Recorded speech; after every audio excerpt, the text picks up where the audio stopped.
तो मैं हूँ आलोक तिवारी और सनशाइन क्लासेस में आपका स्वागत है। ये फ्रैक्शन कॉन्सेप्ट का पार्ट सेकंड पार्ट है। चलिए शुरू करते हैं।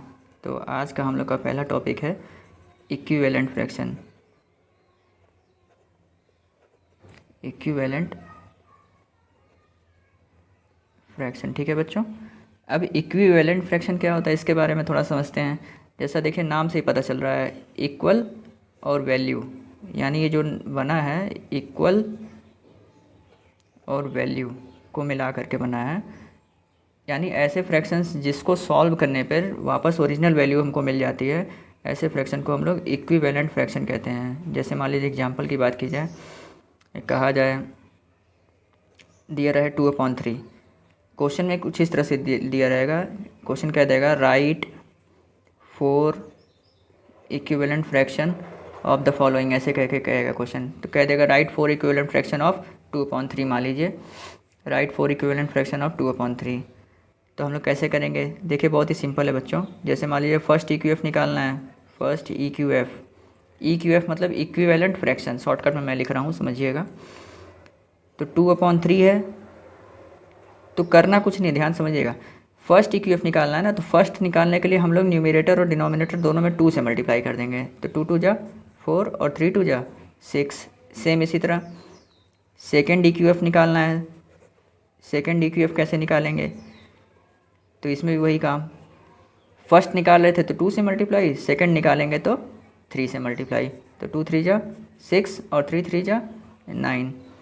इसी तरह थर्ड EQF निकालना है, तो थर्ड EQF कैसे निकालेंगे, तो इसमें भी 2/3 में हम लोग मल्टीप्लाई कर देंगे किससे, 4 से। फर्स्ट निकालना है तो 2 से, सेकंड निकालेंगे तो 3 से, थर्ड EQF निकालेंगे तो 4 से मल्टीप्लाई ऊपर नीचे दोनों तरफ करेंगे। तो 2 4 जा 8 हो गया और 3 4 जा 12 हो गया। एक और निकालना है फोर्थ EQF। तो फोर्थ EQF कैसे निकालेंगे, तो फोर्थ EQF निकालने के लिए देखिए मक्खी परेशान कर रही है। तो फोर्थ EQF निकालने के लिए 5 से कर लेंगे मल्टीप्लाई। तो 2 5 जा 10 और 3 5 जा 15। ठीक है बच्चों, आई होप आपको समझ में आ रहा होगा। तो ये था हम लोग का इक्विवेलेंट फ्रैक्शन कैसे फाइंड करते हैं उसको समझने का तरीका। अब आगे बढ़ते हैं।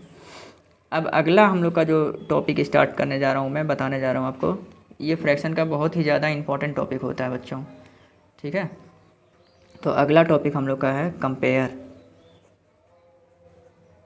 Compare of fraction. यानी फ्रैक्शन का कंपेयर हम लोग कैसे करेंगे कि कौन सा फ्रैक्शन बड़ा है, कौन सा फ्रैक्शन छोटा है, ठीक है। इसको पहचानना, छोटा बड़ा पहचानने का होता है ना। चलिए देखते हैं कैसे होता है। तो इसमें जो है आपका टोटल 3 केसेस हैं। पहला आपका केस है, टोटल 3 केसेस हैं। बारी बारी से मैं तीनों केसेस के बारे में आपको बताऊंगा। हाँ, तो केस नंबर 1 है व्हेन न्यूमरेटर, देखिए न्यूमरेटर को मैं कैपिटल N लिख रहा हूँ, व्हेन न्यूमरेटर आर सेम, ठीक है बच्चों। केस नंबर 2 है व्हेन डिनोमिनेटर को मैं D लिख रहा हूँ, व्हेन डिनोमिनेटर आर सेम। और केस नंबर 3 है हम लोग का व्हेन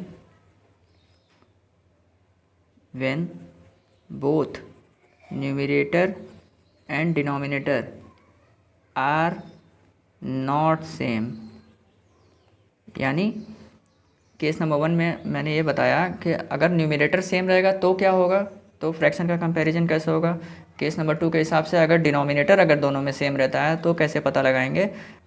केस नंबर 3 में आपका न्यूमरेटर और डिनोमिनेटर दोनों में से कुछ भी, केस नंबर 3 में आपका न्यूमरेटर डिनोमिनेटर कुछ भी सेम नहीं होगा, ठीक है बच्चों।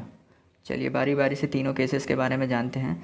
तो सबसे पहले केस नंबर 1 की बात करते हैं। केस नंबर 1 में मैंने क्या बताया, न्यूमरेटर जब सेम रहेगा। तो सीधे एग्जांपल की बात करता हूँ। जैसे मान लीजिए कह दिया जाए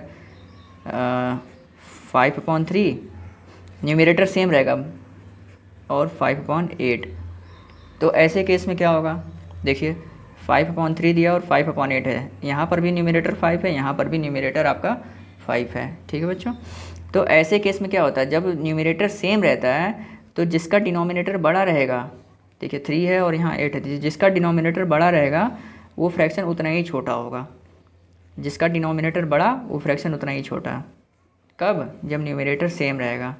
ठीक है बच्चों। उसी तरह मान लीजिए एक और हमने लिया 29/15 और 29/3। ठीक, अब यहाँ देखिए न्यूमरेटर फिर मैच कर रहा है, न्यूमरेटर मैच करेगा, सेम रहेगा, और डिनोमिनेटर अलग अलग रहेगा।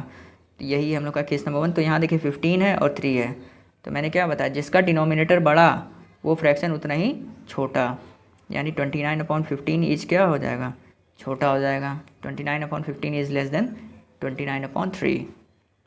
ठीक है बच्चों। चलिए अगले केस पे आते हैं, केस नंबर 2।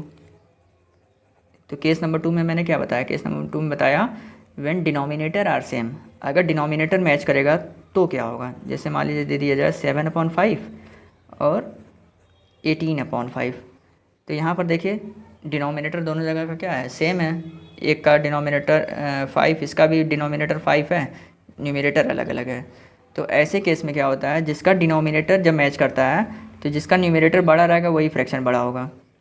ठीक है बच्चों, यानी 7 है और 18 है, तो 7 और 18 में कौन बड़ा है, 18 इज़ ग्रेटर, तो 18/5 इज़ ऑल्सो ग्रेटर देन 7/5।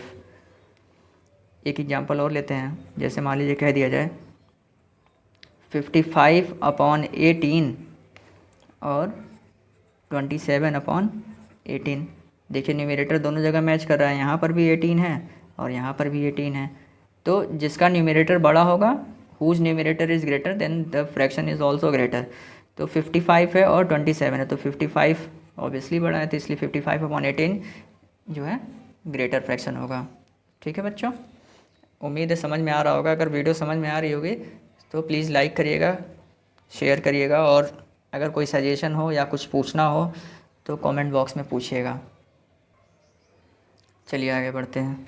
अब अगला केस हम लोग का है केस नंबर 3।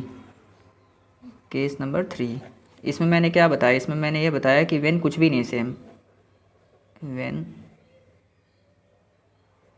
कुछ भी नहीं सेम, यानी ना तो डिनोमिनेटर ही मैच करेगा ना तो न्यूमरेटर ही मैच करेगा।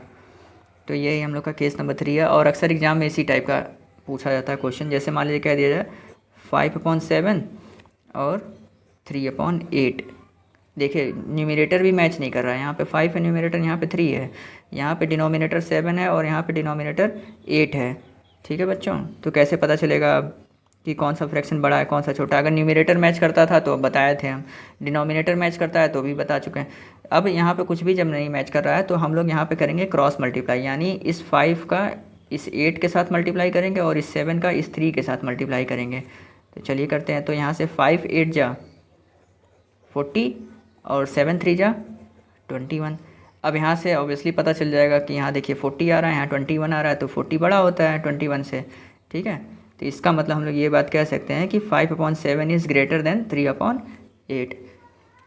ठीक बच्चों, जैसे मान लीजिए एक नंबर और लेते हैं, जैसे मान लीजिए कह दिया जाए 12/5 और 2/9। ठीक है, अब यहाँ पे कैसे पता चलेगा, देखिए डिनोमिनेटर भी नहीं मैच कर रहा और न्यूमरेटर भी नहीं मैच कर रहा है, तो क्रॉस मल्टीप्लाई करेंगे। तो 12 का 9 में, तो 12 9 जा 108 होता है, और 5 2 जा 10 होता है। तो 108 ग्रेटर है, यानी इधर का साइन लगा, जिधर बड़ा रहता है उधर मुंह खुला रहता है बच्चों, जान ही रहे होंगे आप, आई होप। ठीक है फ्रेंड्स, ठीक है बच्चों, आई होप आपको समझ में आया होगा मेरे वीडियो। अगर पसंद आए तो लाइक करिएगा, चैनल पर नए हो तो सब्सक्राइब ज़रूर करिएगा, इसी तरह सपोर्ट करते रहिए बच्चों। मिलते हैं आपसे अगली वीडियो में, तब तक के लिए थैंक यू सो मच।